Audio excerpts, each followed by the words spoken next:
News अल्फाजर sports time को welcome जनाऊँ मु नीलिमा। आसन जानिबा कौन रही आज स्पोर्ट्स अपडेट।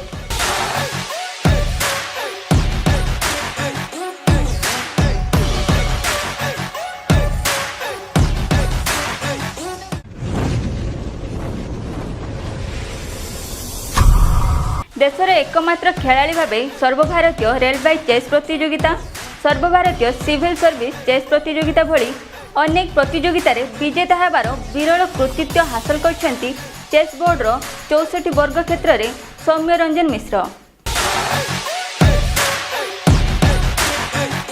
टोकियो ओलंपिक्स सुरक्षित भाव आयोजन पर जापान सरकार देशर कोरोना भाइरस इमरजेंसी अवधि को जून 20 पर्यंत बढ़ाई। जुलाई 23 रे टोकियो ओलंपिक्स आरंभ हेबो बोली आईओसी कहिछि।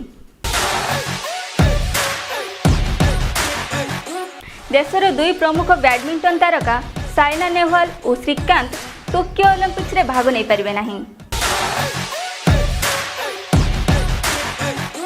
आज अंतर्जातीय एवरेस्ट दिवस। 68 वर्ष तले 1953 मसीहा मे 29 तारिख में सर एडमंड हिलारी एवं तेनजिंग नोर्गे प्रथम थर पर माउंट एवरेस्ट आरोहण करथिले।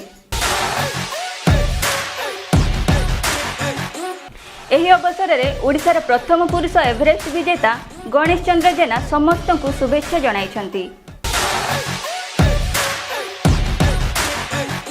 एशिया मुष्टियुद्ध फाइनाल रे अमित पंगल 5-0 काजाखस्तान साकेन बिबोसिनोव को हराई शीर्ष मान्यता प्राप्त करछंती।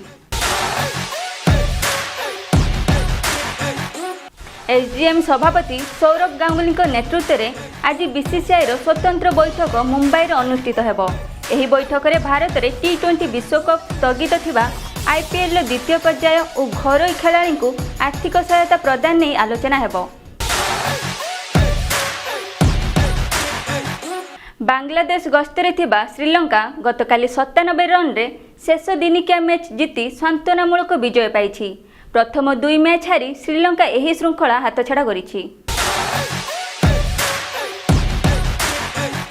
जर्मन क्लब स्तरीय हॉकी खेलिथिबा आंद्रिया थॉम्पसन गोवा संप्रति कोविड परिस्थिति रे सेठाकर आंचलिक डाक्तरखाना कर्मचारी रोषेई करी कोविड योद्धा सेवा करुछंती। न्यूज अल्फाज आज स्पोर्ट्स टाइम को एट रखुची। अधिक जानिबा न्यूज अल्फाज को लाइक शेयर एंड सब्सक्राइब करने सह बेल आइकन को क्लिक करंतु, जहा द्वारा आपण माने न्यू अपडेट सब जल्दी पाई परिबे। नमस्कार।